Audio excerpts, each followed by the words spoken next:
আসসালামু আলাইকুম। এই প্রচণ্ড গরমে একটা ঠান্ডা অর্থাৎ পরাণ জুড়ানো একটা শরবত বানিয়ে ফেললাম আপনাদের জন্য। যদি ভালো লাগে তাহলে অবশ্যই ঘরে তৈরি করে খাবেন। আর যেই শরবতটা আমি তৈরি করছি এই সিজনে সবার ঘরে কিন্তু কম বেশি থাকে। তো এটা হচ্ছে জামের শরবত।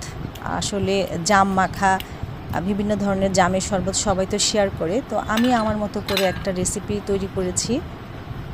আমি শরবতটা তৈরি করেছি আমাদের জন্য, নিজেরা দুজন খাওয়ার জন্য।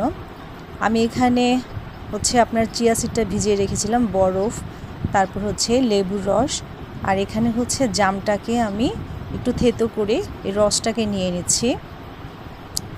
আর এখানে যদি লবণ দেওয়ার পরে এখানে যদি আপনারা মিষ্টি কিছু ইউজ করতে চান, মানে যাদের মিষ্টি ভালো লাগে তারা এখানে একটু মধু বা চিনি মিশিয়ে খেতে পারেন, কিন্তু আমাদের একটু টকটকি ভালো লাগে, যার জন্য আমরা মিষ্টিটা ব্যবহার করিনি। ভালো লাগলে প্লিজ অবশ্যই আমাকে সাপোর্ট করবেন।